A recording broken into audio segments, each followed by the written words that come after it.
എല്ലാവർക്കും പുതിയൊരു വീഡിയോയിലേക്ക് സ്വാഗതം. ഇന്ന് നമ്മൾ ഡീറ്റെയിൽഡ് ആയിട്ടുള്ള ഒരു റിവ്യൂ ചെയ്യാൻ പോകുന്നത് നമ്മുടെ ബജാജ് പ്ലാറ്റിന 110 ABS എന്ന് പറയുന്ന ഈ ഒരു മോഡലിനെയാണ്.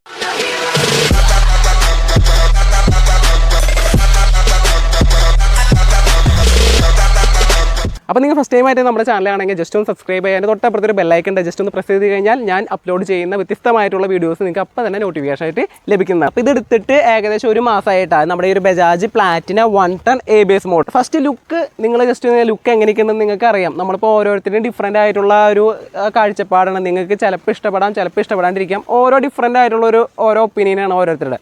അപ്പം ഈ ഒരു വാഹനത്തിൽ എനിക്ക് കുറിച്ച് പറയുകയാണെങ്കിൽ നമ്മളിപ്പം ഞാൻ കഴിഞ്ഞ തവണ ഷൈനെ കുറിച്ച് ഇങ്ങനെ ഒരു വീഡിയോ ചെയ്തായിരുന്നു. അതായത് നമ്മൾ സ്വിഗ്ഗി, സൊമാറ്റോ അവർക്കൊക്കെ ഇങ്ങനെ കൊറിയർ ഡെലിവറി ചെയ്യാനൊക്കെ പോകുന്ന ആൾക്കാർക്ക് പറ്റുന്നൊരു വാഹനം ഷൈൻ ഞാൻ എന്ന് പറഞ്ഞായിരുന്നു. അതേപോലെ തന്നെ ഞാൻ വീണ്ടും ഒരു ഓപ്റ്റ് ചെയ്യുന്ന ഒരു വാഹനമാണ് നമ്മുടെ ഈ ബജാജിൻ്റെ പ്ലാറ്റിന 110 എന്ന് പറയുന്ന ഈ മോഡൽ. കാരണം വളരെ നല്ല രീതിയിൽ നമുക്ക് നല്ലൊരു റൈഡിങ് കംഫർട്ടബിൾ തരുന്നുണ്ട്. അതുപോലെ തന്നെ നമുക്ക് അത്യാവശ്യം വേണ്ട രീതിയിലുള്ള ഭയങ്കര പെർഫോമൻസ് എന്നല്ല, എന്നാലും അത്യാവശ്യം ഒരു 110 cc നമുക്ക് കിട്ടാവുന്ന രീതിയിലുള്ള ഒരു പെർഫോമൻസ് തന്നെ ഈ ഒരു വാഹനം തരുന്നുണ്ട്.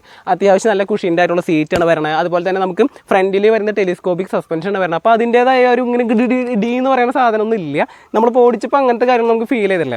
പിന്നെ കട്ടറിൽ കൂടെയൊക്കെ പോകുമ്പോൾ ആ നോർമലായിട്ടുള്ളൊരു സസ്പെൻഷൻ്റെ ഡാമ്പിങ് അതൊക്കെയും ആ ഒരു നോർമൽ എത്ര രൂപയാണ് നമ്മൾ ഇതിലേക്ക് ഇൻവെസ്റ്റ് ചെയ്യണത്. അതായത് 1,60,000 രൂപയ്ക്കുള്ള അത്യാവശ്യം ക്വാളിറ്റിയുള്ള സാധനങ്ങൾ തന്നെ നമുക്ക് ഈ ഒരു വാഹനത്തിൽ ലഭിക്കും. ഫ്രണ്ടിൽ തന്നെ സ്റ്റാർട്ട് ചെയ്യണം. അപ്പോൾ നമുക്ക് നല്ല വലിപ്പമുള്ള 2 റിയർ വ്യൂ മിറേഴ്സ് നമുക്ക് ലഭിക്കുന്നുണ്ട്. പിന്നെ നമ്മുടെ ഹാൻഡിൽ ബാർ, പിന്നെ തൊട്ട് ഫ്രണ്ടിൽ നമ്മുടെ ഹെഡ് ലൈറ്റ് വരുന്നു. ഇവിടെ നമുക്ക് DRലേക്ക് ലഭിക്കുന്നുണ്ട്. പിന്നെ നമുക്ക് അത്യാവശ്യം ക്വാളിറ്റിയുള്ള ഹെഡ് ലൈറ്റ് നമുക്ക് ഇവിടെ കിട്ടുന്നുണ്ട്. 35 വാട്ടോട് കൂടിയിട്ടുള്ള ഹെഡ് ലൈറ്റാണ് നമുക്ക് ഇതിനുള്ളിൽ വരുന്നത്. കുഴപ്പമില്ലാത്ത ഒരു ക്രിസ്റ്റൽ ക്ലിയർ ആയിട്ടുള്ള ലെൻസ് നമുക്ക് ഇവിടെ ലഭിക്കുന്നത്.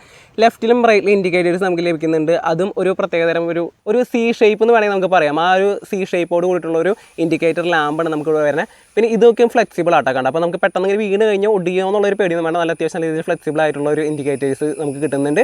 പിന്നെ ഇതെന്ന് പറയുന്നത് ഔട്ടർ എന്ന് പറയുന്നത് പ്ലാസ്റ്റിക്കിൻ്റെ ഒരു കോട്ടിങ് തന്നെയാണ് വന്നേക്കണേ. ഓക്കെ, അപ്പോൾ ലെഫ്റ്റിലും റൈറ്റിലും. അതുപോലെ തന്നെ ഈ ഇൻഡിക്കേറ്ററിൻ്റെ ഉള്ളിൽ വരുന്ന ഒരു ബൾബിൻ്റെ ആ ഒരു വാട്ടേജ് നോക്കണമെങ്കിൽ 10 വാട്ടിൻ്റെ 4 ബൾബുകൾ, 1, 2 റിയർ സൈഡിൽ 2. ഓക്കെ, നമ്പർ പ്ലേറ്റ് വെക്കണം, ഹോൾഡിംഗ് സ്ട്രക്ചർ, നമ്പർ പ്ലേറ്റ് കാര്യങ്ങൾ വന്നിട്ടുണ്ട്. പിന്നെ ഫ്രണ്ടിൽ നമുക്ക് ടെലിസ്കോപ്പിക് സസ്പെൻഷൻ വന്നിട്ടുണ്ട്. ഒരു കുഴപ്പമില്ലാത്ത അല്ലെങ്കിൽ അത്യാവശ്യം നല്ല ക്വാളിറ്റിയുള്ള ഒരു സസ്പെൻഷൻ ഫ്രണ്ടിൽ നമുക്ക് ലഭിക്കുന്നുണ്ട്. പിന്നെ ഇവിടെയും ഈ 2 സസ്പെൻഷനും ഇവിടെ ഇങ്ങനെ സൈഡിൽ കൂടെ കംഫർട്ട് അല്ലെങ്കിൽ കംഫർട്ട് എന്ന് പറയുന്ന ആ ഒരു സ്റ്റിക്കറും കാര്യങ്ങളും നമുക്ക് ഇവിടെ കാണാനായിട്ട് സാധിക്കും. പിന്നെ നമുക്ക് ഫുള്ളി കവേർഡ് ആയിട്ടുള്ള ഫൈബർ പാർട്ടിൻ്റെ ഒരു മഡ് ഗാർഡാണ് നമുക്ക് ഇവിടെ ലഭിക്കുന്നത് കണ്ടത്. പിന്നെ ഇവിടെ ചെറിയ സ്റ്റിക്കർ വർക്ക് കാര്യങ്ങളൊക്കെ നമുക്ക് കാണാൻ സാധിക്കും. പിന്നെ ഇവിടെ നമുക്ക് വേറെ പ്രത്യേകിച്ച് കാര്യങ്ങളൊന്നുമില്ല. നമ്മുടെ ആ ഒരു ടെലിസ്കോപ്പിക്കിൻ്റെ ഔട്ടർ ട്യൂബിൻ്റെ ഒരു മാറ്റ് ഫിനിഷിങ് കാണാൻ സാധിക്കും. പിന്നെ ഇവിടെ നമുക്ക് ആ ഒരു ഓറഞ്ച് റിഫ്ലക്ടർ വന്നിട്ടുണ്ട്. പിന്നെ നമുക്ക് ഫ്രണ്ടിൽ വരുന്നത് നമുക്ക് ഡിസ്ക് ബ്രേക്കാണ്. സിംഗിൾ ചാനൽ ABS കൂടിയാണ് നമ്മുടെ ഈ ഒരു വാഹനം നമുക്ക് ലഭിക്കുന്നത്. അപ്പോൾ ഫ്രണ്ടിൽ അത്യാവശ്യം കുഴപ്പമില്ലാത്ത നല്ല തിക്നെസ്സുള്ള ഒരു 3.5 തിക്നെസ്സുള്ള ഒരു ഡിസ്ക് ബ്രേക്ക് നമുക്ക് ലഭിക്കുന്നുണ്ട്. പിന്നെ കാലിപ്പർ വരുന്നുണ്ട്. കാലിപ്പറിന് പ്രത്യേകിച്ച് പേരുകൾ കാര്യങ്ങളൊന്നുമില്ല, വലിയ ബ്രാൻഡഡ് ആയിട്ടുള്ള ആ ഒരു കാര്യങ്ങളൊന്നും കാണിക്കാനില്ല. പിന്നെ ഇവിടെ എൻഡ്യൂറൻസ് എന്ന് പറയുന്ന ഒരു കാര്യം ഇവിടെ ചെറുതായിട്ട് ഞാൻ നോട്ട് ചെയ്തിട്ടുണ്ട്. ഓക്കെ, അപ്പോൾ അങ്ങനെ കുഴപ്പമില്ലാത്ത രീതിയിലുള്ള ഒരു കാലിപ്പർ നമുക്ക് ലഭിക്കുന്നുണ്ട്. പിന്നെ കാലിപ്പർ ഒരു ചെറിയ പ്രൊട്ടക്ഷനായിട്ട് ഇവിടെ ഒരു പ്ലാസ്റ്റിക്കിൻ്റെ ഒരു കോട്ടിങ് കാര്യങ്ങളൊക്കെ കൊടുത്തിട്ടുണ്ട്. പിന്നെ നമുക്ക് ഫ്രണ്ടിൽ നമുക്ക് ലഭിക്കുന്നത് 17 ഇഞ്ചിൻ്റെ അലോയ് വീലാണ് നമുക്ക് ലഭിക്കുന്നത്. പിന്നെ ഈ ടയറിൻ്റെ സെക്ഷൻ കാര്യങ്ങളൊക്കെ നോക്കണമെങ്കിൽ ടയർ വരുന്നത് നമുക്ക് മെട്രോ എന്ന് പറയുന്ന ഒരു ബ്രാൻഡിൻ്റെ ഒരു ടയറിന് നമുക്ക് വലിക്കുന്നത്. ടയറിൻ്റെ സെക്ഷൻ നോക്കണമെങ്കിൽ നമുക്ക് 80, 100, 17, 46 PMCയുടെ ടയർ ഫ്രണ്ട് സൈഡിൽ കിട്ടണം കേട്ടോ. ഇനി നമ്മൾ ലെഫ്റ്റ് സൈഡിലേക്ക് നോക്കുന്ന സമയത്ത് സൈഡിലുള്ള ഓറഞ്ച് റിഫ്ലക്ടർ നമുക്ക് ലഭിക്കുന്നുണ്ട്. പിന്നെ ഇവിടെ നമുക്ക് മെട്രോ ZIP എന്നൊക്കെ എഴുതി വെക്കുന്നത് കാണാനായിട്ട് സാധിക്കും. അങ്ങനെ ഫ്രണ്ട് സൈഡിൽ നിന്ന് നമ്മൾ ടാങ്കിലേക്ക് വന്നേക്കണം. അപ്പോൾ ടാങ്കിൽ നമുക്ക് പെട്ടെന്ന് തന്നെ കാണാൻ പറ്റുന്ന നമ്മുടെ പ്ലാറ്റിനയുടെ ആ ഒരു സ്റ്റിക്കർ, ഒരു ഗോൾഡൻ കളറിലുള്ള സ്റ്റിക്കർ നമുക്ക് കാണാൻ സാധിക്കും. നമ്മുടെ ഒരു ഫ്യൂവൽ ടാങ്കിൻ്റെ കപ്പാസിറ്റി എന്ന് പറയുന്നത് 10.5 ലിറ്ററാണ്. പിന്നെ ഇത് റിസർവ് ആവുന്നത് വെച്ചിട്ടുണ്ടെങ്കിൽ 2.2 ലിറ്ററിൽ റിസർവ് ആവും. അപ്പം ഈ ഒരു 10.5 ലിറ്റർ ഉള്ളതെന്ന് വെച്ച് കഴിഞ്ഞിട്ട് നമുക്കിതിൻ്റെ മൈലേജ് അറിയാമല്ലോ അല്ലേ. കമ്പനി അവകാശപ്പെടുന്നത് ഇതിൻ്റെ മൈലേജ് എന്ന് പറയുന്നത് 80 km/ലിറ്ററാണ്. പക്ഷേ നമുക്ക് ഓടിച്ച് കഴിഞ്ഞ് കുറച്ച് ആൾ കഴിയുമ്പോൾ നമുക്കറിയാം എന്തോരം കിട്ടുന്നുണ്ടെന്ന്. അപ്പോൾ അങ്ങനെ നമ്മൾ ടാങ്കിൻ്റെ അവിടെ നിന്ന് പിന്നെ മിഡിൽ പാനലിലേക്ക് വരുമ്പോഴും മിഡിൽ പാനൽ പ്രത്യേകിച്ച് വേറെ കാര്യമൊന്നുമില്ല, ജസ്റ്റ് സ്റ്റിക്കർ വർക്ക്. ആ ഒരു സ്റ്റിക്കർ വർക്ക് സ്റ്റാർട്ട് ചെയ്തേക്കുന്നത് ഇവിടെ നിന്ന് ഒരു ബ്ലാക്ക്, പിന്നെ ഇവിടെ ഒരു ചെറിയൊരു സിൽവറിൻ്റെ ആ ഒരു ഇത് കൊണ്ടുവന്നുണ്ട്. അങ്ങനെ ആ ഒരു ഗ്രാഫിക്സ് അങ്ങനെ തന്നെ കൊണ്ടുവന്നത് റിയർ സൈഡിൽ വരെ എത്തിച്ചിട്ട് റിയർ സൈഡിൽ ഇവിടെ എഴുതിയിട്ടുണ്ട് 110 ABS and lock braking system എന്നുള്ളത്. അല്ലാണ്ട് വേറെ പ്രത്യേകിച്ച് സ്റ്റിക്കർ വർക്ക് കാര്യങ്ങളൊന്നുമില്ല. പിന്നെ ഇവിടെയും ഒരു മാറ്റ് ഫിനിഷിൻ്റെ ഒരു ഫൈബറിൻ്റെ ഇത് നമുക്ക് കാണാൻ സാധിക്കുക. പിന്നെ ഇത് ഓപ്പൺ ചെയ്യാനായിട്ട് നമുക്ക് ഇവിടെ ലോക്ക് സിസ്റ്റം കാര്യങ്ങളൊക്കെ ഉണ്ട് കേട്ടോ. അപ്പോൾ ഇത്രയും കാര്യങ്ങളാണ് മിഡിൽ പാനലിൻ്റെ അവിടെ കാണാൻ സാധിച്ചത്. ഇനി ടൈൽ ലാമ്പിൻ്റെ അവിടേക്ക് വരുന്ന സമയത്ത് അതിന് മുമ്പ് ഒരു കാര്യം പറയട്ടെ, നമ്മുടെ നല്ല മാറ്റ് ഫിനിഷോട് കൂട്ടുള്ള ഗ്രാബ് റെയിൽ വരുന്നുണ്ട് കേട്ടോ. നല്ല കുഴപ്പമില്ലാത്തൊരു ക്വാളിറ്റി കാര്യങ്ങളൊക്കെ തരുന്ന ഒരു ഗ്രാബ് റെയിൽ വരുന്നുണ്ട്. തൊട്ട് താഴെ തന്നെ നമുക്ക് ടൈൽ ലാമ്പ് നോർമലായിട്ടുള്ളൊരു ടൈൽ ലാമ്പാണ് വരണം. നമുക്കിതിൽ 5/10, അതായത് 5 വാട്ട് നോർമലായിട്ട് ആ ഒരു ബ്രേക്ക് 5 വാട്ടും ബ്രേക്ക് ചെയ്യുന്ന സമയത്ത് നമുക്ക് 10 വാട്ടാണ് ഇതിൻ്റെ ഉള്ളിൽ ലഭിക്കുന്നത് കേട്ടോ. അപ്പോൾ ആ ഒരു ടൈലിനെ കുറിച്ച് അത്രയ്ക്ക് ഞാൻ പറയുള്ളൂ. ലെഫ്റ്റിലും റൈറ്റിലും ഇൻഡിക്കേറ്റർ, ഡേഞ്ചർ ലാമ്പ് നമുക്ക് വരുന്നുണ്ട്, നമ്പർ പ്ലേറ്റിൻ്റെ ഹോൾഡിംഗ് സ്ട്രക്ചർ നമ്പർ പ്ലേറ്റ് വരുന്നുണ്ട്. പിന്നെ നമുക്ക് ഇതും ഫൈബർ പാർട്ടിൻ്റെ ഒരു മഡ് ഗാർഡാണ് നമുക്ക് റിയർ സൈഡിൽ ലഭിക്കുന്നത്. പിന്നെ നമ്മൾ സസ്പെൻഷൻ വരുന്നത് നൈട്രോക്സിൻ്റെ ഗ്യാസ് ചാർജർ ആയിട്ടുള്ള ട്വിൻ സസ്പെൻഷനാണ് നമുക്ക് റിയർ സൈഡിൽ ലഭിക്കുന്നത്. കണ്ടില്ലേ നൈട്രോക്സിൻ്റെ ആ ഒരു ഗ്യാസ് ചാർജിൻ്റെ ആ സാധനങ്ങളൊക്കെ നമുക്ക് ഇവിടെ കാണാൻ സാധിക്കും. പിന്നെ നമുക്ക് റിയർ സൈഡിൽ കിട്ടുന്നത് മെട്രോയുടെ ടയറഞ്ഞ് വരുന്നത്. ടയറിൻ്റെ സെക്ഷൻ നോക്കുകയാണെങ്കിൽ നമുക്ക് ഇവിടെയും കാണുന്നത് 80, 100, 17, 53 PMC എന്ന് പറയുന്ന ആ ഒരു മോഡലോട് കൂടിയിട്ടുള്ളൊരു ടയറിന് വരുന്നത്. 17 ഇഞ്ചിൻ്റെ അലോയ് വീൽ ഇങ്ങനെ നമുക്ക് വരുന്നത്. പിന്നെ റിയർ സൈഡിൽ നമുക്ക് ഡ്രം ബ്രേക്ക് ഉണ്ട്. പിന്നെ ഇതെന്ന് പറയുന്നത് നമുക്ക് സ്പീഡ് സെൻസ് ചെയ്യാനായിട്ട് വെച്ചേക്കുന്ന, അതായത് ABSൻ്റെ സ്പീഡ് സെൻസ് ചെയ്യാൻ വേണ്ടി വെച്ചേക്കുന്ന ആ ഒരു സെൻസറും കാര്യങ്ങളും നമുക്ക് ഇവിടെ കാണാൻ സാധിക്കും. പിന്നെ എല്ലായിടത്തും അത്യാവശ്യം നല്ല രീതിയിൽ ഈ ഒരു ചെളി ഒന്നും തെറിക്കാണ്ടിരിക്കാൻ നല്ല രീതിയിൽ എല്ലാ ഭാഗത്തും അവർ പ്രൊട്ടക്ഷൻ കൊടുത്തിട്ടുണ്ട്. ഇവിടെയും അതുപോലെയാണ് കണ്ട, ഈ ഒരു നമ്മുടെ സ്വിംഗ് ആമിനോട് ചേർന്നിട്ട് തന്നെ ഇവിടെ ഒരു പ്ലാസ്റ്റിക്കിൻ്റെ ഒരു കോട്ടിങ് കൊടുത്തിട്ടുണ്ട്. ചെളി കൂടുതലായിട്ട് തെറിക്കുന്ന എല്ലാ പ്ലേസിലും ഇങ്ങനെയൊക്കെയും അവരിങ്ങനെ വെച്ചിട്ടുണ്ട് കേട്ടോ. നേരത്തെ നമ്മൾ അവിടെ ആ ഒരു കവറിങ് കണ്ടു, അതേപോലെ ഇവിടെ ഉണ്ട്. അപ്പം ഈ ചെളി തെറിക്കുന്ന ഏരിയയിലേക്കും അത്യാവശ്യം നല്ല രീതിയിൽ പ്രൊട്ടക്റ്റീവ് ആയിട്ടുള്ള എലമെൻറ്റ്സ് ഒക്കെ അവർ വെച്ചിട്ടുണ്ട്. ഇനി നമ്മൾ റൈറ്റ് സൈഡിൽ നോക്കുമ്പോഴത്തേക്ക് നമുക്കിവിടെ ഫുഡ് ബ്രാക്കറ്റ് വരുന്നുണ്ട്. അത്യാവശ്യം ഒരു പൈപ്പ്ഡ് സ്ട്രക്ചർ ആയിട്ടുള്ള ഫുഡ് ബ്രാക്കറ്റാണ് വരുന്നത്. കൂടാതെ നമുക്ക് ഫുഡ് പെഗ് വരുന്നുണ്ട് കേട്ടോ റിയർ സൈഡിലെ പിലിയാണ് ഇരിക്കാനായിട്ട്. അപ്പോൾ അത്യാവശ്യം വീതിയും അതുപോലെ ലെങ്ത്തുള്ള അത്യാവശ്യം നല്ല രീതിയിൽ നമുക്ക് കാലേക്ക് ഇങ്ങനെ വെക്കാവുന്ന രീതിയിലുള്ള ഒരു ഫുഡ് പെഗ്ഗാണ് നമുക്ക് റിയർ സൈഡിൽ ലഭിക്കുന്നത്. അപ്പോൾ ഇതെന്ന് പറയുന്നത് നമുക്കൊരു നമ്മുടെ ഒരു പ്ലേറ്റ് നമ്മുടെ കവേർഡ് ബൈ റബ്ബർ, അതായത് നമ്മുടെ ഒരു എന്താ പറയുക ഒരു ഇരുമ്പിൻ്റെ കഷ്ണം അല്ലെങ്കിൽ നമ്മൾ എന്താ പറയുക പ്ലേറ്റിനെ ചുറ്റിലും നമ്മൾ റബ്ബറൈസ് ചെയ്തിട്ട് എടുത്തേക്കണ ഒരു മെറ്റീരിയലായിട്ടത്. അപ്പോൾ അതുകൊണ്ട് തന്നെ നമുക്ക് കാലേക്ക് വെക്കുമ്പോൾ സ്ലിപ്പായി പോകുന്നുള്ളൊരു പേടിയൊന്നും വേണ്ട. അത്യാവശ്യം നല്ല ഗ്രിപ്പായിട്ടുള്ള കാര്യങ്ങൾ നമുക്ക് കാണാൻ സാധിക്കും. പിന്നെ ഇവിടെ നമ്മുടെ ബ്രേക്ക് സിസ്റ്റത്തിൻ്റെ ഇവിടെ നമുക്ക് ആ ഒരു CBS സിസ്റ്റം, അതായത് നമ്മുടെ കോംബി ബ്രേക്ക് സിസ്റ്റം അല്ലെങ്കിൽ കമ്പൈൻഡ് ബ്രേക്ക് സിസ്റ്റം അല്ലെങ്കിൽ സിൻക്രണൈസ്ഡ് ബ്രേക്കിംഗ് സിസ്റ്റം എന്നൊക്കെ പറയുന്നത് ഇവിടെയാണ്. അതായത് ഈ ഒരു വാഹനത്തിൽ റിയർ സൈഡിൽ നമ്മൾ ബ്രേക്ക് അപ്ലൈ ചെയ്യുന്ന സമയത്ത് അറ്റ് എ ടൈം നമ്മുടെ റിയർ സൈഡിൽ ബ്രേക്ക് അപ്ലൈ ആവും, കൂടാതെ നമ്മുടെ ഫ്രണ്ടിലും കൂടി ബ്രേക്ക് അപ്ലൈ ആവുന്നുണ്ട് കണ്ട. അപ്പോൾ ഇവിടെ 2 കാര്യങ്ങൾ ഇവിടെ നടക്കുന്നുണ്ട് കണ്ട. നിങ്ങൾ ഇവിടെയും ബ്രേക്കിംഗ് കണ്ടിട്ട് ഇവിടെയുണ്ട്. അപ്പം അതൊക്കെ കവർ ചെയ്ത് കഴിഞ്ഞിട്ട് ഒരു പ്ലാസ്റ്റിക്കിൻ്റെ ഒരു പ്രൊട്ടക്റ്റീവ് എലമെൻറ്റ് അവിടെ കൊടുത്തിട്ടുണ്ട്. പിന്നെ ഇവിടെ നമ്മൾ ബ്രേക്ക് പെഡൽ വരുന്നുണ്ട്. ഒരു കുഴപ്പമില്ലാത്ത നോർമൽ ആ ഒരു റബ്ബറിൻ്റെ ഇതൊക്കെ ഇവിടെ പ്രൊട്ടക്റ്റീവ് ആയിട്ടുള്ള എലമെൻറ്റ് അവിടെ കൊടുത്തിട്ടുണ്ട്. പിന്നെ കുഴപ്പമില്ല, ടോട്ടലി നമുക്ക് എന്താ പറയുക ഒരു വെർത്താണ്. ഇത്രയും പൈസ കൊടുക്കുന്നതിന് വലിയ ഒരു അഭംഗി എന്ന് പറയുന്ന സാധനമൊന്നും എവിടെയും ഞാൻ കണ്ടില്ല. എല്ലാ കാര്യങ്ങളും നീറ്റായിട്ട് അവർ എല്ലാ കാര്യങ്ങളും ഡിസൈൻ ചെയ്ത് പക്കയായിട്ട് അവിടെ വെച്ചിട്ടുണ്ട്. പിന്നെ എഞ്ചിൻ്റെ ആ ഒരു ഏരിയയ്ക്ക് വരാൻ തൊട്ട് മുമ്പ് ഞാനിവിടെ ഹോൺ എടുത്ത് വെച്ചിട്ടുണ്ട്. അപ്പോൾ ഹോൺ ജസ്റ്റ് ഒന്ന് ഹോണിൻ്റെ സൗണ്ട് ഒന്ന് ഞാൻ കേൾപ്പിക്കാം കേട്ടോ.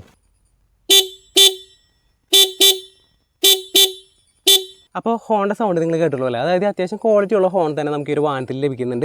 അപ്പോൾ ഞാൻ ഇപ്പോൾ നമ്മൾ ഷൈനിലൊക്കെ പറഞ്ഞ സമയത്ത് ഷൈനിലൊക്കെ നമുക്ക് കിട്ടിയേക്കുന്ന ഒരു ഹോൺ എന്നൊക്കെ പറയുന്നത് ഒരു എന്താ പറയുക, ആ ഹോണിനെ കമ്പയർ ചെയ്യുമ്പോൾ ഈ ഹോണൊക്കെ എത്രയോ ബാഡാണ്, ഫാർ ബെറ്റർ എന്ന് പറഞ്ഞാൽ നമുക്ക് പറയാനായിട്ട് സാധിക്കും. കാരണം അത്യാവശ്യം നല്ല രീതിയിലുള്ള ഹോൺ നമുക്ക് ഇതിൽ ലഭിക്കുന്നുണ്ട്. പിന്നെ എഞ്ചിനെ കുറിച്ച് പറയുകയാണെങ്കിൽ നമുക്കിവിടെ 110 cc എഞ്ചിനല്ല വന്നേക്കണം, 115 പോയിൻറ്റ്, അതായത് എഞ്ചിൻ ഡിസ്പ്ലേസ്മെൻറ്റ് നോക്കുകയാണെങ്കിൽ 115 പോയിൻറ്റ് സംതിങ് നമുക്ക് കാണാൻ സാധിക്കും. ഒരു എഞ്ചിൻ എന്ന് പറയുന്നത് OBD2 എക്യുപ്ഡ് ആയിട്ടുള്ള ഒരു എഞ്ചിനാണ് നമുക്ക് ഇതിൽ ലഭിക്കുന്നത്. പിന്നെ നമ്മുടെ ഈ ഒരു എഞ്ചിൻ്റെ ഈ ഒരു കൂളിംഗ് സിസ്റ്റം നോക്കുകയാണെങ്കിൽ നാച്ചുറൽ ആയിട്ടുള്ള കൂളിംഗ് സിസ്റ്റം നമുക്ക് ഈ ഒരു വാഹനത്തിൽ വരുന്നത്. പിന്നെ നമുക്ക് ഇതിൻ്റെ ക്ലച്ച് സിസ്റ്റം ഒക്കെ മൾട്ടിപ്പിൾ പ്ലേറ്റ് ഒക്കെ ക്ലച്ച് സിസ്റ്റം വരുന്നുണ്ട്. ഇനി നമ്മൾ സൈലൻസറിൻ്റെ കേസ് നോക്കുകയാണെങ്കിൽ സൈലൻസർ നമുക്ക് സ്റ്റാർട്ട് ചെയ്യുന്നത് ഇവിടെ നിന്ന് മാറ്റ് ഫിനിഷോട് കൂട്ടുള്ള ഒരു സൈലൻസർ കാണാൻ സാധിക്കും. ഈ അറ്റം തുടങ്ങി അറ്റം വരെ മാറ്റ് ഫിനിഷിങ് തന്നെയാണ്. പക്ഷേ അവിടെ നമുക്ക് ഒരു നമ്മുടെ സിൽവർ കളർ, അതായത് സ്റ്റെയിൻലെസ് സ്റ്റീലിൻ്റെ ഒരു പ്രൊട്ടക്റ്റീവ് എലമെൻറ്റ് നമുക്ക് അവിടെ കാണാൻ സാധിക്കും. പിന്നെ ഇവിടെ നമുക്ക് സ്റ്റാർട്ടിങ്ങിൽ ഇവിടെ നമുക്ക് കാറ്റലറ്റിക് കൺവേർട്ടർ ഉണ്ട്. അത്യാവശ്യം ലെങ്ത് ഉള്ളൊരു കാറ്റലറ്റിക് കൺവേർട്ടറാണ് ഇവിടെ കൊടുത്തേക്കുന്നത്. ചില വാഹനങ്ങൾ ചെറുതായിരിക്കും, ചിലതിൽ വലുതായിരിക്കും. ഇതിൽ നല്ല വലിപ്പമുള്ള ഒരു കാറ്റലറ്റിക് കൺവേർട്ടർ കൊടുത്തിട്ടുണ്ട്. അപ്പോൾ അങ്ങനെ ആ സൈലൻസർ അവിടെ പോയി എത്തിയിട്ടുണ്ട്. അപ്പോൾ നമ്മുടെ എഞ്ചിൻ്റെ ഒരു ഏരിയ നോക്കുകയാണെങ്കിൽ എഞ്ചിൻ എന്ന് പറയുന്നത് നമുക്കറിയാലോ സിംഗിൾ സിലിണ്ടർ ആയിട്ടുള്ള 4 സ്ട്രോക്കും ആയിട്ടുള്ള അതുപോലെ തന്നെ നാച്ചുറൽ കൂളിംഗ് ആയിട്ടുള്ള ഒരു എഞ്ചിനാണ് ഇതിൽ വരുന്നത്. പിന്നെ ഇതിൻ്റെ ഡിസ്പ്ലേസ്മെൻറ്റ് നോക്കുകയാണെങ്കിൽ 115 വരുന്നുണ്ട് കേട്ടോ, ഇതിൻ്റെ എഞ്ചിൻ്റെ ഡിസ്പ്ലേസ്മെൻറ്റ് എന്ന് പറയുന്നത്. പിന്നെ ഈ ഒരു വണ്ടി സ്റ്റാർട്ട് ചെയ്യാൻ പറ്റുന്നത് നമുക്ക് 2 തരത്തിലുണ്ട്. അതായത് നമുക്ക് കിക്ക് സ്റ്റാർട്ടിങ്ങും നമുക്ക് കാണാൻ സാധിക്കും, അതുപോലെ സെൽഫ് സ്റ്റാർട്ടിങ് നമുക്ക് അവൈലബിൾ ആണ്. പിന്നെ നമ്മുടെ ഈ എഞ്ചിൻ്റെ ഈ ഒരു ഏരിയയിൽ നമുക്കിവിടെ ബജാജിൻ്റെ ഒരു ലോഗോ എന്ന് പറഞ്ഞിട്ടുണ്ടെങ്കിൽ അത് സ്റ്റിക്കർ ഒട്ടിച്ച് വെച്ചേക്കുന്നത് നമുക്ക് കാണാൻ സാധിക്കും. പിന്നെ ഇവിടെ ക്ലച്ച് സിസ്റ്റം വരുന്നുണ്ട്. കുഴപ്പമില്ലാത്ത ക്ലച്ച് സിസ്റ്റമാണ്, നമുക്ക് വലിയ ഹാർഡായിട്ടുള്ള ഒരു ക്ലച്ച് സിസ്റ്റം ഒന്നുമല്ല, വളരെ നോർമലായിട്ടുള്ളൊരു നോർമൽ യൂസിന് പറ്റിയേക്കുന്ന ഒരു ക്ലച്ച് സിസ്റ്റം കാര്യങ്ങളാണ് നമുക്ക് ഈ ഒരു വാഹനത്തിൽ ലഭിക്കുന്നത്. അപ്പോൾ ഇത്രയും കാര്യങ്ങളാണ് നമുക്ക് ഈ ഒരു റൈറ്റ് സൈഡിൽ കിട്ടിയേക്കണേ. ഇനി നമ്മൾ നേരെ പോകുന്നത് ഇതിൻ്റെ ലെഫ്റ്റ് സൈഡിലേക്കാണ്. അപ്പോൾ നമ്മൾ റൈറ്റ് സൈഡിൽ ഒരുവിധം അത്യാവശ്യം രീതിയിൽ ക്ലിയർ ചെയ്തിട്ടുണ്ടെങ്കിൽ നമ്മൾ ലെഫ്റ്റ് സൈഡിലേക്ക് എടുക്കുന്ന സമയത്ത് ഹാൻഡിൽ ബാർമേക്ക് നമ്മൾ പ്രത്യേകിച്ച് ഒന്നും പോയുള്ള നമ്മൾ ഔട്ടർ ആയിട്ടുള്ള ഏരിയയിൽ കൂടെയാണ് പോയിക്കൊണ്ടിരിക്കുന്നത്. ലെഫ്റ്റ് സൈഡിൽ നമ്മൾ എഞ്ചിൻ്റെ സൈഡിൽ നോക്കിയപ്പോൾ നമ്മൾ നേരത്തെ പറഞ്ഞുള്ള നമ്മുടെ സൈലൻസർ സ്റ്റാർട്ട് ചെയ്തിരിക്കുന്നത് ലെഫ്റ്റ് സൈഡിൽ നിന്ന് അതങ്ങനെ പോയി. പിന്നെ സ്പാർക്ക് പ്ലഗിൻ്റെ പോർഷൻ, ഫിൻസിൻ്റെ പോർഷൻ, അതുപോലെ തന്നെ ഈ യൂണിയൻ ഇപ്പോൾ മെയിനൊക്കെ ആയിട്ടാണ് വെച്ചേക്കണത്. പിന്നെ ലെഫ്റ്റ് സൈഡിൽ നമ്മുടെ ആ ഒരു ബജാജിൻ്റെ ആ ഒരു സ്റ്റിക്കർ കാര്യങ്ങളും കാണാൻ സാധിക്കും. പിന്നെ ഇവിടെ എന്ന് പറയുന്നത് നമുക്ക് 5 സ്പീഡ് കോൺസ്റ്റൻറ്റ് മെഷർഡ് കൂട്ടുള്ള ഗിയർ ബോക്സ് എന്ന് പറഞ്ഞാൽ എല്ലാ ഗിയേഴ്സ് ഇടുന്നത് താഴത്തേക്കാട്ടോ, ഫുൾ ഗിയേഴ്സ് ഇടുന്നത് താഴത്തേക്കാണ്. അല്ലാണ്ട് നമ്മുടെ ചില വാഹനങ്ങൾ യൂണിവേഴ്സിലായിരിക്കും, ചിലത് ബാക്കിലേക്ക് ആയിരിക്കും, പക്ഷേ അതങ്ങനെയല്ല, ഇതെല്ലാം ഫ്രണ്ടോട്ടാണ് നമ്മൾ ഗിയേഴ്സ് ഷിഫ്റ്റ് ചെയ്യേണ്ടത് കേട്ടോ. പിന്നെ നമുക്ക് ഫുഡ് പെഗ് റൈഡറിൻ്റെ അതുപോലെ ഫുഡ് പെഗൊക്കെ അത്യാവശ്യം കുഴപ്പമില്ലാത്തൊരു ഫുഡ് പെഗാണ് കിട്ടുന്നത്. അതായത് ഭയങ്കര ക്വാളിറ്റി എന്നല്ല ഞാൻ പറയണത്, എന്നാലും കുഴപ്പമില്ലാത്ത രീതിയിലുള്ള ക്വാളിറ്റിയിലുള്ള ഫുഡ് പെഗ് നമുക്ക് ലഭിക്കുന്നുണ്ട്. സൈഡ് സ്റ്റാൻഡ് നമുക്ക് അത്യാവശ്യം കുഴപ്പമില്ലാത്ത രീതിയിലുള്ള സൈഡ് സ്റ്റാൻഡ് വരുന്നുണ്ട്. Side stand engine cut off sensor നമുക്ക് ഇവിടെ ലഭിക്കുന്നുണ്ട്. പിന്നെ നമുക്ക് സെൻറ്റർ സ്റ്റാൻഡ് വയ്ക്കും, അത്യാവശ്യം നല്ല സ്ട്രോങ് ആയിട്ടുള്ള സെൻറ്റർ സ്റ്റാൻഡ് നമുക്ക് ലഭിക്കുന്നുണ്ട്. പിന്നെ നമുക്ക് ഇവിടെയും ലെഫ്റ്റ് സൈഡിൽ നമ്മുടെ പിലിയൺ ഇരിക്കാനുള്ള ആ ഒരു ഫുഡ് ബ്രാക്കറ്റ് വിത്ത് ഫുഡ് പെഗ് നമുക്ക് ലഭിക്കുന്നുണ്ട്. അപ്പോൾ ഇത്രയും കാര്യങ്ങൾ നമുക്ക് ലെഫ്റ്റ് സൈഡിൽ കിട്ടണേ. പിന്നെ നമ്മുടെ ചെയിൻ്റെ കവർ ഫുള്ളി കവേർഡ് ആയിട്ടുള്ള ഫൈബർ പാർട്ടിൻ്റെ ചെയിൻ കവറാണ് നമുക്ക് ഇവിടെ ലഭിക്കുന്നത്. ഫുള്ളി കവേർഡ് ആയിട്ടുള്ള ചെയിൻ കവർ ആയതുകൊണ്ട് തന്നെ നമുക്ക് പെട്ടെന്ന് ഇങ്ങനെ ചെളിയാവോ അങ്ങനെയാവോ ചെയിൻ പെട്ടെന്ന് നശിക്കുമോ എന്നുള്ളൊരു പേടിയും കാര്യങ്ങളൊന്നും വേണ്ട കാര്യമില്ല. നമുക്ക് പെട്ടെന്ന് നശിക്കുന്നില്ല കേട്ടോ, നല്ല രീതിയിൽ ലൂബൊക്കെ ചെയ്ത് കൊണ്ടുവരണം ആദ്യം. അപ്പോൾ ഇങ്ങനെ ഒരു ഫുള്ളി കവേർഡായിട്ടുള്ള ഒരു ഫൈബർ പാർട്ടിൻ്റെ ചെയിൻ കവർ നമുക്ക് ലഭിക്കുന്നുണ്ട്. പിന്നെ നമുക്ക് ഇവിടെ ആ ഒരു സാരി ഗാർഡ് വരുന്നുണ്ട്. ഇവിടെ നമുക്ക് ഇങ്ങനെ ഈ പറഞ്ഞ പോലെ സ്ട്രിപ്സ് അല്ലെങ്കിൽ നമ്മൾ ഈ പറഞ്ഞ നെറ്റ് പോലത്തെ ആ ഒരു ഫുഡ് പെഗ് ഒന്നല്ല, നല്ല ഫ്ലാറ്റ് ആയിട്ടുള്ള നമുക്ക് കാലിക്ക് സുഖമായിട്ട് വെക്കാവുന്ന രീതിയിലുള്ള ആ ഒരു സാരി ഗാർഡ് വിത്ത് ആ ഒരു ഫ്ലാറ്റ് സർഫസാണ് നമുക്ക് ഇവിടെ ലഭിക്കുന്നത്. കണ്ട കുഴപ്പമില്ലാത്ത രീതിയിലുള്ള ആ ഒരു സാരി ഗാർഡ് നമുക്ക് ലഭിക്കുന്നുണ്ട്. പിന്നെ നമുക്ക് ഈ ഒരു പാനലിലേക്ക് നോക്കണമെങ്കിൽ എന്താണ് നമ്മൾ റൈറ്റ് സൈഡിൽ കണ്ടത് അതേ കാര്യങ്ങൾ തന്നെയാണ് നമുക്ക് ഇവിടെ ലെഫ്റ്റ് സൈഡിൽ കാണാനായിട്ട് സാധിക്കും. ഇനിയിപ്പോൾ നമ്മൾ ഔട്ടർ ഏരിയയെ കുറിച്ച് പറഞ്ഞു, അതുപോലെ നമ്മൾ ചെയിൻ കവർ, ടയർ ഇതിനൊക്കെയും കുറിച്ച് പറഞ്ഞു. നമ്മൾ ഹാൻഡിൽ ബാറിലേക്ക് നോക്കണമെങ്കിൽ അപ്പോൾ നേരത്തെ ഞാൻ പറഞ്ഞായിരുന്നു നമുക്ക് അത്യാവശ്യം നല്ല വലിപ്പമുള്ള റിയർ വ്യൂ മിറേഴ്സ് അന്ന് ഞാൻ പറഞ്ഞു കണ്ടില്ലേ. അത്യാവശ്യം വലിപ്പം എന്ന് വെച്ചിട്ടുണ്ടെങ്കിൽ നല്ല രീതിയിലുള്ള വലിപ്പമുള്ള ഒരു റിയർ വ്യൂ മിറേഴ്സ് നമുക്ക് രണ്ട് സൈഡിൽ നമുക്ക് ലഭിക്കുന്നുണ്ട്, ലെഫ്റ്റിലും അതുപോലെ തന്നെ റൈറ്റ് സൈഡിലും. സ്വിച്ച് ഗിയേഴ്സ് നോക്കണമെങ്കിൽ നമുക്കിവിടെ പാസ് സ്വിച്ചിൻ്റെ സ്വിച്ച് വരുന്നുണ്ട്, ഹൈ ബീം ലോ ബീമിൻ്റെ സ്വിച്ച് വരുന്നുണ്ട്, ലെഫ്റ്റ് റൈറ്റിൻ്റെ ഇൻഡിക്കേഷൻ്റെ സ്വിച്ച് വരുന്നുണ്ട്. പിന്നെ അതുപോലെ നമുക്ക് ഹോൺ സ്വിച്ച് വരുന്നുണ്ട്, ജസ്റ്റ് ഒന്ന് ഹോൺ അടിക്കട്ടെ, ഹോൺ സ്വിച്ച് വരുന്നുണ്ട്. അതുപോലെ നമുക്ക് നോർമൽ, അതായത് വളരെ സ്മൂത്ത് എന്നല്ല വളരെ ഹാർഡ് എന്നല്ല, ഒരു മീഡിയം ടൈപ്പിലുള്ള ആ ഒരു നമുക്ക് എന്ത് വരുന്നുണ്ട്, നമ്മുടെ ക്ലച്ച് ലിവർ നമുക്ക് ലഭിക്കുന്നുണ്ട്. ഇനി നമുക്ക് സ്റ്റെയിൻലെസ് സ്റ്റീലിൻ്റെ യു ഷേപ്പോട് കൂടിയിട്ടുള്ള ഒരു ഹാൻഡിൽ ബാറാണ് നമുക്ക് ഈ ഒരു വാഹനത്തിൽ ലഭിക്കുന്നത്. ഭയങ്കര വൈഡായിട്ടുള്ളതല്ല, ഷോർട്ടായിട്ടുള്ള ഒരു യു ഷേപ്പോട് കൂടിയിട്ടുള്ള ഹാൻഡിൽ ബാർ ലഭിക്കുന്നുണ്ട്. റൈറ്റ് സൈഡിലാണെങ്കിൽ നമുക്കിവിടെ നമ്മുടെ ത്രോട്ടിൽ ഗ്രിപ്പ് വരുന്നുണ്ട്, ഫ്രണ്ടിലെ ബ്രേക്ക് ലിവർ വരുന്നുണ്ട്, നമുക്കിവിടെ ABS ആണ്, അതുപോലെ തന്നെ ഡിസ്ക് ബ്രേക്കാണ് വരുന്നത്. കുഴപ്പമില്ലാത്ത കണ്ട നമുക്ക് ഭയങ്കര ഹാർഡായിട്ടുള്ള ഒരു ബ്രേക്കിംഗ് ഒന്നല്ല, സ്മൂത്ത് ആയിട്ടുള്ള ബ്രേക്കിംഗ് കാര്യങ്ങൾ കിട്ടുന്നുണ്ട്. പിന്നെ നമുക്ക് ആവശ്യമുണ്ടെങ്കിൽ, അതായത് നമ്മുടെ ഹെഡ്ലൈറ്റ് ഓൺ ആക്കണമെങ്കിൽ ഓണാക്കാം, ഓഫ് ആക്കിയിരുന്നെങ്കിൽ ഓഫാക്കാം. അതിനുള്ള ആ ഒരു അതായത് ഹെഡ്ലൈറ്റ് ഓണിങ് സ്വിച്ച് നമുക്ക് ഇവിടെ ലഭിക്കുന്നുണ്ട്. പിന്നെ അതുപോലെ നമുക്ക് സെൽഫ് സ്റ്റാർട്ടിങ് സ്വിച്ചിങ് നമുക്ക് ഇവിടെ ലഭിക്കുന്നുണ്ട് കേട്ടോ. അപ്പോൾ ഇത്രയും കാര്യങ്ങളാണ് നമുക്ക് ഈ ഒരു റൈറ്റ് സൈഡിൽ കിട്ടണത്. അപ്പോൾ ഇത്രയും കാര്യങ്ങളാണ് നമ്മുടെ ആ ഒരു ഹാൻഡിൽ ബാറുമായി വരുന്നത്. പിന്നെ ഇവിടെ നമുക്ക് ആ ഒരു റിസർവോയർ നമുക്ക് വരുന്നുണ്ട് കേട്ടോ. ഇനി നമ്മൾ നോക്കാൻ പോകുന്നത് നമ്മുടെ ഈ ഒരു വാഹനത്തിൻ്റെ ഇൻസ്ട്രുമെൻറ്റ് ക്ലസ്റ്ററിലേക്കാണ്. ഇൻസ്ട്രുമെൻറ്റ് ക്ലസ്റ്റർ എന്ന് പറയുന്നത് സെമി ഡിജിറ്റലായിട്ടുള്ള ഇൻസ്ട്രുമെൻറ്റ് ക്ലസ്റ്ററാണ്. നമുക്ക് ഇവിടെ സ്പീഡോമീറ്റർ വരുന്നുണ്ട്, km/h എന്ന് കാണാൻ സാധിക്കും. 0 തുടങ്ങി 120 വരെ നമുക്ക് കൊടുക്കുന്നുണ്ട്. എങ്ങനെയൊക്കെ നമുക്ക് നോക്കിയാൽ 90 മേലേക്കൊക്കെ സുഖമായിട്ട് പോകുന്നുണ്ട്. അത് ഇനി അതിന് മേലേക്ക് പോകാൻ പറ്റുന്നുണ്ടെങ്കിൽ അത് നമുക്ക് നോക്കാം, ടെസ്റ്റ് ചെയ്യാം. അതൊക്കെ ഓരോരുത്തരുടെ ഇഷ്ടം അനുസരിച്ചിട്ട് നമുക്ക് കയറ്റിക്കൊണ്ട് പോകാം. അപ്പം ഞാനിത് ചെക്ക് ചെയ്യുന്ന സമയത്ത് കൂടെ നമ്മുടെ പിലിയനും കൂടി ഉണ്ടായിരുന്നു, എന്നിട്ട് നമുക്ക് സുഖമായിട്ട് 90ലേക്ക് എത്തുന്നുണ്ട്. അപ്പം അത് കാണിക്കാത്തതാണ്. അപ്പോൾ നമുക്കത് എങ്ങനെ വേണമെങ്കിലും ഓരോരുത്തരുടെ വെയിറ്റ് കാര്യങ്ങളൊക്കെ അനുസരിച്ച് നമുക്ക് വീണ്ടും കൂട്ടാനും കുറയ്ക്കാനൊക്കെ സാധിക്കുന്നതാട്ടോ. ഇനിയിപ്പോൾ നമ്മൾ റൈറ്റ് സൈഡിൽ നോക്കുകയാണെങ്കിൽ ഇവിടെ സെമി ഡിജിറ്റലായുള്ള ഡിസ്പ്ലേ ആണെന്ന് ഞാൻ പറഞ്ഞു. ഇവിടെ നമുക്ക് ന്യൂട്രൽ ഇൻഡിക്കേഷൻ വരുന്നുണ്ട്, ലെഫ്റ്റ് റൈറ്റ് ഇൻഡിക്കേഷൻ വരുന്നുണ്ട്, പാസ് സ്വിച്ചിൻ്റെ ലൈറ്റ് ഇൻഡിക്കേഷൻ വരുന്നുണ്ട്, എൻജിൻ വാർണിങ്ങിൻ്റെ ABSൻ്റെ ഇതൊക്കെയും വരുന്നുണ്ട്. പിന്നെ നമ്മുടെ ഡിസ്പ്ലേയുടെ ഉള്ളിൽ നോക്കുകയാണെങ്കിൽ നമുക്ക് ഗിയർ ഇൻഡിക്കേഷൻ ഉണ്ട്, ഓഡോ ഉണ്ട്, അതുപോലെ തന്നെ നമുക്ക് ട്രിപ്പ് ഇവിടെ അറിയാനായിട്ട് ട്രിപ്പ് സ്വിച്ച് കാര്യങ്ങളുണ്ട്. പിന്നെ ഫ്യൂവലിൻ്റെ ഇൻഡിക്കേഷൻ ഉണ്ട്, പിന്നെ ടൈം ഉണ്ട്, പിന്നെ സർവീസ് ഡ്യൂ ഇൻഡിക്കേറ്ററും കാര്യങ്ങളൊക്കെയാണ് കേട്ടോ. സർവീസ് ജസ്റ്റ് ഓഫ് ചെയ്തു ഒന്ന് ഓണാക്കി കഴിഞ്ഞിട്ടുണ്ടെങ്കിൽ നമുക്കിത് സർവീസ് ഡ്യൂ ഇൻഡിക്കേറ്റർ കാര്യങ്ങൾ, ലോ ബാറ്ററി വാർണിംഗ്, അങ്ങനത്തെ എല്ലാ കാര്യങ്ങളും നമുക്ക് ഈ ഒരു സെമി ഡിജിറ്റൽ ഡിസ്പ്ലേയിൽ വരുന്നുണ്ട്. പിന്നെ എനിക്ക് ഇവിടെ ഒരു ചെറിയൊരു തോന്നിയെന്ന് വെച്ചിട്ടുണ്ടെങ്കിൽ ഈ ഒരു സ്വിച്ച് ഉണ്ടല്ലോ, ഈ സ്വിച്ച് ഇച്ചിരി ഹാർഡായിട്ട് എനിക്ക് ഫീൽ ചെയ്ത് എങ്ങനെ നമ്മൾ സ്വിച്ച് ഇങ്ങനെ പ്രസ് ചെയ്യുമ്പോൾ കേട്ടോ. അതൊരു ചെറിയൊരു കാര്യം മാത്രമേ എനിക്ക് ഇവിടെ തോന്നിയത്. പിന്നെ കീ സോക്കറ്റ് നോക്കുന്ന സമയത്തും നോർമലായിട്ടുള്ളൊരു കീ സോക്കറ്റാണ് നമുക്ക് വന്നേക്കണേ.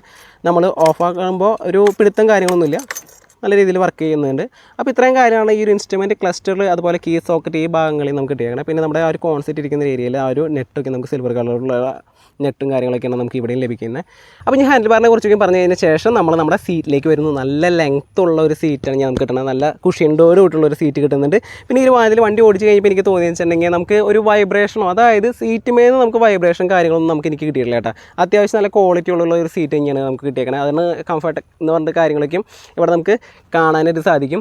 അതുപോലെ തന്നെ നമുക്ക് സസ്പെൻഷൻ നല്ല രീതിയിൽ തന്നെ വർക്കിംഗ് ആണ്. കാരണം ചില കുഴികളിലൊക്കെ നമ്മൾ ചാടുന്ന സമയത്ത് അത് നമുക്ക് അറിഞ്ഞിട്ടില്ല. ടോട്ടലി നമുക്ക് വലിയ കലാപമൊന്നും ഇല്ലാത്തൊരു വാഹനമാണ്. അതായത് ഞാൻ നേരത്തെ പറഞ്ഞല്ലോ, നമ്മുടെ ആവശ്യങ്ങൾക്ക്, അതായത് നോർമലി ഒരു ഫാമിലി യൂസിനൊക്കെ പറ്റിയേക്കുന്ന ഒരു വാഹനമാണ്. പിന്നെ അധികം നല്ല നമുക്ക് ട്രിപ്പ് കാര്യങ്ങളൊക്കെ ലോങ് റൈഡിനും കാര്യങ്ങളൊന്നും അല്ല ഞാൻ പറഞ്ഞത്. അത്യാവശ്യം നമുക്ക് ലോക്കൽ ഓട്ടങ്ങൾ, അതുപോലെ നമ്മളൊരു ഡെയിലി യൂസിന് പറ്റിയൊരു വാഹനമാണെന്ന് വെച്ചിട്ടുണ്ടെങ്കിൽ കുഴപ്പമില്ല. നമുക്കൊരു ഡെയിലി യൂസിനൊക്കെയും യൂസ് ചെയ്യാൻ പറ്റുന്ന ഒരു വാഹനം തന്നെയാണ് നമ്മുടെ ഈ ഒരു ബജാജിൻ്റെ പ്ലാറ്റിന 110 എന്ന് പറയുന്ന ഒരു വാഹനം. ടോട്ടലി നമുക്കൊരു വാഹനം ബെർത്താണെന്ന് വെച്ചിട്ടുണ്ടെങ്കിൽ ഞാൻ തീർച്ചയായിട്ടും പറയും കുഴപ്പമില്ലാത്തൊരു വാഹനം തന്നെയാണ്. നമുക്ക് ഈ 1,06,000 രൂപയ്ക്ക് ചൂസ് ചെയ്യാവുന്ന ഒരു വാഹനമാണോ എന്ന് വെച്ചിട്ടുണ്ടെങ്കിൽ ഓക്കെ, അത് ഓരോരുത്തരുടെ ഡിപ്പെൻഡൻസ്. ഇപ്പോൾ ബജാജ് പ്ലാറ്റിനയോ ഷൈനോ അല്ലെങ്കിൽ വേറെ ഏതെങ്കിലും വാഹനങ്ങളുണ്ടെങ്കിൽ അതൊക്കെ ഓരോരുത്തരുടെ ഇഷ്ടം അനുസരിച്ചിട്ടാണ് നമുക്ക് എടുക്കാനായിട്ട് പറ്റുള്ളൂ. ഇനിയിപ്പോൾ നമ്മൾ എല്ലാ കാര്യങ്ങളും അത്യാവശ്യം നല്ല രീതിയിൽ പറഞ്ഞിട്ടുണ്ടെങ്കിൽ നമുക്ക് വണ്ടിയുടെ ആ ഒരു എക്സോസ്റ്റ് നോട്ടും കൂടി നമുക്കൊന്ന് ജസ്റ്റ് ഒന്ന് കേൾക്കാം. അപ്പോൾ അതിന് നമ്മൾ ജസ്റ്റ് നമ്മുടെ ആ ഒരു കീ ഒന്ന് ഓണാക്കുക, എൻജിൻ സ്വിച്ച് കാര്യങ്ങളൊന്നുമില്ല, ജസ്റ്റ് സെൽഫ് നമ്മൾ അടിക്കുന്നു. സെൽഫ് അടിച്ചു. വളരെ സൈലൻ്റ് ആയിട്ടുള്ളൊരു എക്സോസ്റ്റ് നോട്ടാണ് നമ്മൾ കേട്ടുകൊണ്ടിരിക്കണേ. ഐഡിയലാണ് കേട്ടോ.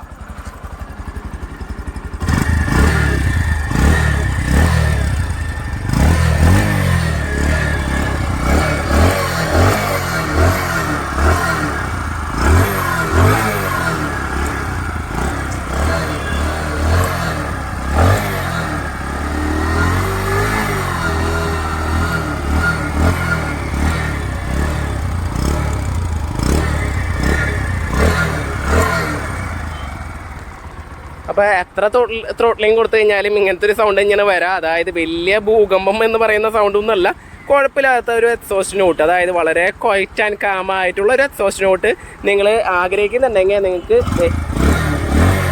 അങ്ങനെയുള്ള ഒരു കമ്മ്യൂട്ടർ ബൈക്കാണ് നിങ്ങൾ ചൂസ് ചെയ്യണേ, അല്ലെങ്കിൽ നിങ്ങൾ വാങ്ങിക്കാൻ ആഗ്രഹിക്കണേ എന്നുണ്ടെങ്കിൽ നിങ്ങൾക്ക് ഈ ഒരു വാഹനം നിങ്ങൾക്ക് ജസ്റ്റ് ഒന്ന് റെഫർ ചെയ്യാവുന്നതാണ്. ഇനി നമ്മൾ പറയാൻ പോകുന്നത് വെച്ചിട്ടുണ്ടെങ്കിൽ നമ്മുടെ ഈ ഒരു വാഹനത്തിൻ്റെ എഞ്ചിനെ കുറിച്ച് കഴിഞ്ഞാണ്. അപ്പോൾ നമ്മുടെ ഒരു എഞ്ചിൻ എന്ന് പറയുന്നത് 4 സ്ട്രോക്ക്. അതുപോലെ നമുക്ക് ഡിസ്പ്ലേസ്മെൻറ്റിൻ്റെ കാര്യം ഞാൻ പറഞ്ഞു 115.45 cc വരണേ. അതുപോലെ ഇതിന് പ്രൊഡ്യൂസ് ചെയ്യാൻ പറ്റുന്ന മാക്സിമം പവർ എന്ന് പറയുന്നത് 8.6 PS ആണ്. അത് 7000 RPM. അതുപോലെ തന്നെ ഇതിന് പ്രൊഡ്യൂസ് ചെയ്യാൻ പറ്റുന്ന മാക്സിമം ടോർക്ക് എന്ന് പറയുന്നത് 9.81 Nm. അത് 5000 RPM. അതുപോലെ തന്നെ ഞാൻ നേരത്തെ പറഞ്ഞു ഇതിൻ്റെ ട്രാൻസ്മിഷൻ നോക്കണമെങ്കിൽ നമുക്ക് 5 സ്പീഡ് കോൺസ്റ്റന്റ് മെഷോട് കൂടിയിട്ടുള്ള ഗിയർ ബോക്സാണ് നമുക്കിവിടെ വരുന്നത്. ലൂബ്രിക്കേഷൻ നോക്കണമെങ്കിൽ ഫോഴ്സ്ഡ് ആയിട്ടുള്ള ലൂബ്രിക്കേഷൻ സിസ്റ്റം നമുക്കിവിടെ വരുന്നത്. പിന്നെ നമ്മുടെ ഈ ഒരു വാഹനത്തിൻ്റെ ഗ്രൗണ്ട് ക്ലിയറൻസ് നോക്കണമെങ്കിൽ, അതായത് ഗ്രൗണ്ട് ക്ലിയറൻസ് നമുക്ക് നോക്കണമെങ്കിൽ ഏകദേശം 200 mm ഉണ്ട്. അതായത് അത്യാവശ്യം നല്ല ഗ്രൗണ്ട് ക്ലിയറൻസ് ഉള്ള ഒരു വാഹനം തന്നെയാണ് നമ്മുടെ ബജാജ് പ്ലാറ്റിന 110 എന്ന് പറയുന്നത്. അതുപോലെ തന്നെ ഈ ഒരു വാഹനത്തിൻ്റെ വെയിറ്റ് എന്ന് പറയുന്നത് 123 കിലോഗ്രാമാണ് ഈ ഒരു വാഹനത്തിൻ്റെ വെയിറ്റ്. അപ്പോൾ നമുക്ക് അത്യാവശ്യം നല്ല ക്വാളിറ്റി ഉള്ള അല്ലെങ്കിൽ അത്യാവശ്യം നല്ല ബെർത്ത് ആയിട്ടുള്ള ഒരു വാഹനം തന്നെയാണ് നമ്മുടെ ബജാജിൻ്റെ പ്ലാറ്റിന 110 എന്ന് പറയുന്നത്. ഈ ഒരു വാഹനത്തിൻ്റെ മൈലേജിനെ കുറിച്ച് പറയുകയാണെങ്കിൽ നമുക്ക് കമ്പനി അവകാശപ്പെടുന്നത് 80 കിട്ടുന്നത്. പല ആളുകൾക്കും പല രീതിയിലാണ് നമുക്ക് ഇതിൻ്റെ മൈലേജും കാര്യങ്ങളും കിട്ടുന്നത്. അത് ഞാൻ പറഞ്ഞില്ല, അവരെ വെയിറ്റ് എങ്ങനെ ഓടിക്കുന്നു, ഏത് തരത്തിലൂടെ ഓടിക്കുന്നു, അതിനൊക്കെ ബേസ് ചെയ്തിട്ടാണ് നമുക്ക് അതിൻ്റെ മൈലേജ് കിട്ടുക. അപ്പോൾ ഇതിൻ്റെ ഓണർക്ക് നമുക്ക് ഇപ്പം ഇതിൻ്റെ ഓണർ നമ്മുടെ അടുത്ത് പറഞ്ഞേക്കുന്നത് ആൾക്ക് 75 km/ലിറ്റർ കിട്ടുന്നത്. അപ്പോൾ ഇതിൻ്റെ ഇനി ആഫ്റ്റർ സർവീസ് ഇനി ഇഷ്ടംപോലെ സർവീസൊക്കെ ബാലൻസ് ഉണ്ട്. അപ്പോൾ ആ സർവീസുകളൊക്കെ കഴിയുമ്പോൾ ഇതിൻ്റെ റിയൽ ആയിട്ടുള്ള മൈലേജ് എത്രയാണ് നമുക്ക് കിട്ടാന്നുള്ളതൊക്കെ നമുക്ക് അറിയാനായിട്ട് സാധിക്കും. നമ്മൾ എന്തായാലും അപ്ഡേറ്റ് ചെയ്യുന്നതായിരിക്കും. പിന്നെ ഈ ഒരു വാഹനം ഓടിക്കാനായിട്ട് എങ്ങനെയുണ്ട് എന്നുള്ളതിനെ കുറിച്ച് ചോദിക്കണമെങ്കിൽ നമുക്ക് നല്ല ഒരു കുഴപ്പമില്ലാത്ത രീതിയിലുള്ള റൈഡിങ് കംഫർട്ട് കാര്യങ്ങൾ കിട്ടുന്നുണ്ട്. അതുപോലെ സീറ്റിനെ കുറിച്ച് പറയുകയാണെങ്കിൽ അത്യാവശ്യം നല്ലൊരു ക്വാളിറ്റിയുള്ള സീറ്റ് കിട്ടുന്നുണ്ട്. പിന്നെ വെച്ചിട്ടുണ്ടെങ്കിൽ ഇതിൻ്റെ ടയറുകളൊക്കെ ഈ നമുക്കറിയാമല്ലോ ഒരു സാധാരണ വണ്ടിയാണ്. അപ്പോൾ അതിനനുസരിച്ചുള്ള ഒരു ടയർ പ്രൊഫൈൽ നമുക്ക് വരണം. പിന്നെ സിംഗിൾ ചാനൽ ABS ആണ് അതിൻ്റെ ബ്രേക്കിംഗ് സിസ്റ്റം വരുന്നത്. പക്ഷേ എന്നിരുന്ന് കഴിഞ്ഞാൽ നമുക്ക് റിയർ സൈഡിൽ നമുക്ക് കോമ്പി ബ്രേക്കിംഗ് കിട്ടുന്നുണ്ട്. അതായത് നമുക്ക് ഞാൻ നേരത്തെ പറഞ്ഞിട്ടുണ്ടായിരുന്നു, അതായത് നമ്മൾ റിയർ സൈഡിലെ പെഡൽ അപ്ലൈ ചെയ്യുന്ന സമയത്ത് തന്നെ നമുക്കൊരു ചെറിയ പെർസെൻറ്റേജ്, ഒരു 30% അല്ലെങ്കിൽ 25% ബ്രേക്കിംഗ് നമുക്ക് ഫ്രണ്ടിലേക്കും കൂടി ലഭിക്കും. അപ്പോൾ നമുക്ക് ബ്രേക്കിംഗ് ഒക്കെ കുറച്ചുകൂടി നല്ല രീതിയിലുള്ള ബ്രേക്കിംഗ് നമുക്ക് ഈ ഒരു വാഹനത്തിന് ലഭിക്കുന്നുണ്ട്. ഇപ്പോൾ ഞാൻ ഈ പറഞ്ഞ കാര്യങ്ങളൊക്കെ എൻ്റെ ഓൺ എക്സ്പീരിയൻസിൽ നിന്നാണ് ഞാൻ ഷെയർ ചെയ്തേക്കണേ.